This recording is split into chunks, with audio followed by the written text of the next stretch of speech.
Training جو ہے وہ پاکستان کی آرم فورسز کو امریکہ دیتا کیوں ہے؟ کیا آپ کی سمجھ میں کیا آتا ہے، کیوں دیتا ہے؟ یہ ایک قسم کے you can say military relation تھے، کوئی ایسی بات نہیں تھی. میں اپنے کورس کا ٹاپ اسٹوڈنٹ تھا، مجھے اس ٹریننگ کی کوئی خاص ضرورت نہیں تھی. وہ ایک قسم کی انسینٹو تھا. ایک آدمی اپنے کورس کو ٹاپ کرتا ہے اور اس کو ایس ایس جی بھیجتی ہے. اس طرح مجھے بھی بھیجا گیا، کچھ ایسے اور بڑے اچھے افسروں کو بھیجا گیا جو میرٹ پہ جاتے تھے. اس میں صرف یہ تھا کہ سبجیکٹ وہی تھے جو میں نے چراٹ میں پڑھے تھے، لیکن وہاں پہ ان کا پڑھانے کا طریقہ کار اور تو ان کے پاس ایڈوانس ٹیکنالوجی تھی. اس میں تھوڑی سی ہمیں بہتر ایجوکیشن ہوئی، اور اسپیشلی ایکسپلوسو کے اوپر جو کہ میرا سبجیکٹ تھا، یہ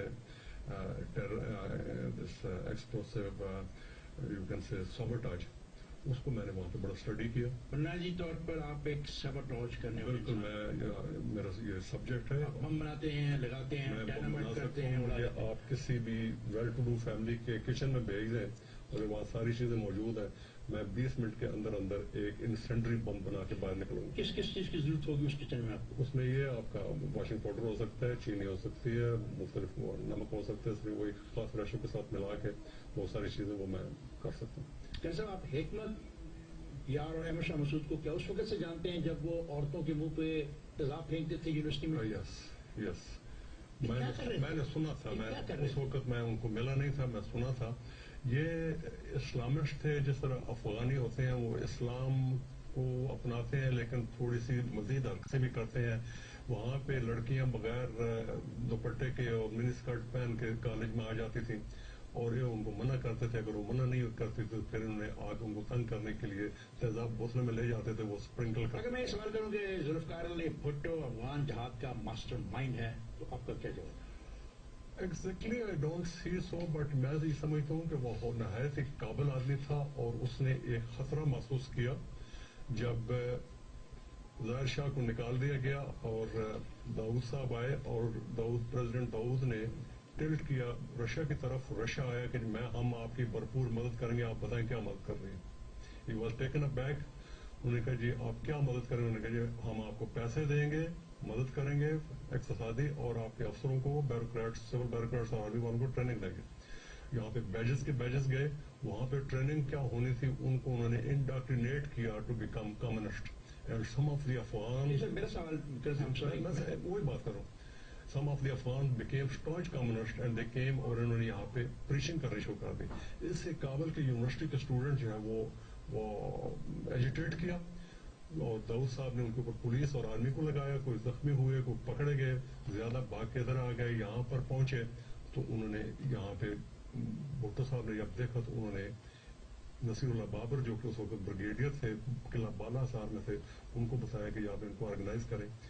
بابر صاحب بہت قابل آدمی تھے، انہوں نے صرف آرگنائز کرنے کے نہیں، انہوں نے ایک پولیٹیکل پارٹی بنا دی. ربانی صاحب بھی پاک کے آگے جو ان کے پروفیسر تھے وہ پارٹی بن گئی. سیاف بھی محفل پاک کے آگے، نہیں سیاف وہاں پہ اور مولوی محمد یونس ان کے ساتھ آ گئے، اور سیاف صاحب ادھر پکڑے گئے، قید کر دیے گئے. انہوں نے جب پارٹی بن گئی، لیکن یہ افغانوں کو اکٹھا کرنا اس طرح جس طرح آپ کسی گندے پوائنٹ میں مینڈک گرنا شروع کر دیں، بڑا مشکل ہوتا ہے. بابر صاحب کو 6 مہینے لگے ان کو اکٹھا کرنے میں. یہ کوئی 35 نوجوان تھے اور 2 ان کے لیڈر تھے. ان کو انہوں نے اکٹھا کیا، پارٹی بن گئی. جوانوں نے کہا جی آپ اکٹھا کرنا نہیں ہے، آپ بتائیں ہمیں چراٹ میں پھر آپ نے ٹریننگ شروع کر دی. ہمیں ٹریننگ دیں. آپ نے چراٹ میں ٹریننگ شروع کر دی. میں چراٹ میں اس وقت نہیں تھا، میں اس وقت جم اسکول کا کمانڈنٹ تھا. جو پیراشوٹ سے چھلانگ لگا ذوالفقار علی بھٹو کے دور میں چراٹ میں ان کی ٹریننگ نہیں ہوئی. میں پشاور نہیں ہوئی ہے، میں پشاور میں تھا. تو ہوا یہ کہ یہ ایک بڑا ایک اچانک قسم کی ریکوائرمنٹ تھی. بابر صاحب نے بھٹو صاحب کو بتایا کہ یہ ٹریننگ چاہتے ہیں اور گولیاں وارفیئر کے اوپر ٹریننگ چاہتے ہیں. بھٹو صاحب نے آرمی کو بتایا، آرمی نے ایس ایس جی کو بتایا. اس وقت جنرل غلام محمد ہمارے کمانڈنٹ تھے، انہوں نے مجھے ٹیلی فون کے بتایا کہ دیکھو بریگیڈیئر بابر آپ کو بلائیں گے، وہ کچھ آپ سے کام چاہتے ہیں، you know it, don't disclose your identity over there, do it secretly. Don't disclose your identity. Of course. کیا مطلب ہوا کہ میں فوجی نہیں ہوں، اور میں سول میں جاؤں تو میں سول گاڑی بھیجی جائے گی، اس پہ جانا، جیپ میں نہیں جانا.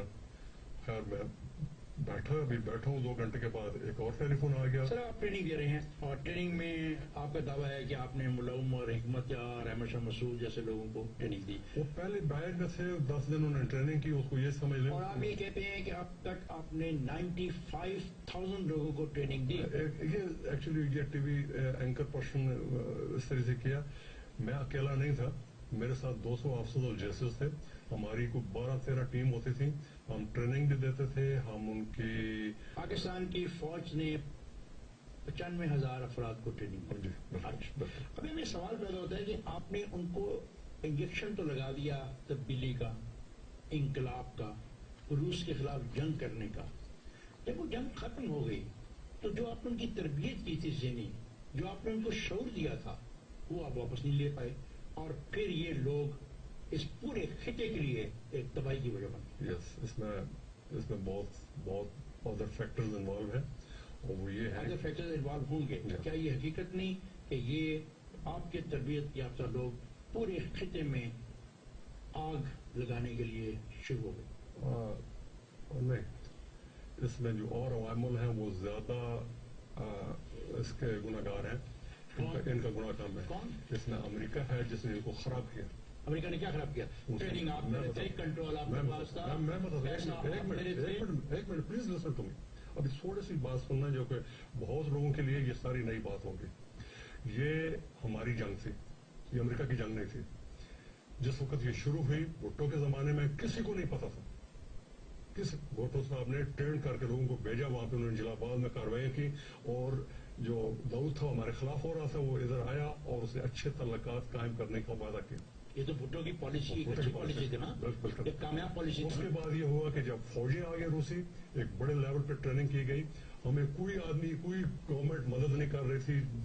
صدر کارٹر, جمی کارٹر نے کہا تھا کہ جی آپ ان کے ساتھ کوئی وہاں پہ دخل اندازی نہ کریں. امریکہ ایک ہی حلے میں اسلام آباد سے کراچی پہنچ جائے گا اور اس کا مقصد حل ہو جائے گا. ہم چاہتے ہیں کہ امریکہ ادھر ہی رہے, آگے ڈیورنڈ لائن کراس نہ کرے. ہم صرف کوئی مہاجرین آتے ہیں ان کی اقتصادی مدد کریں گے.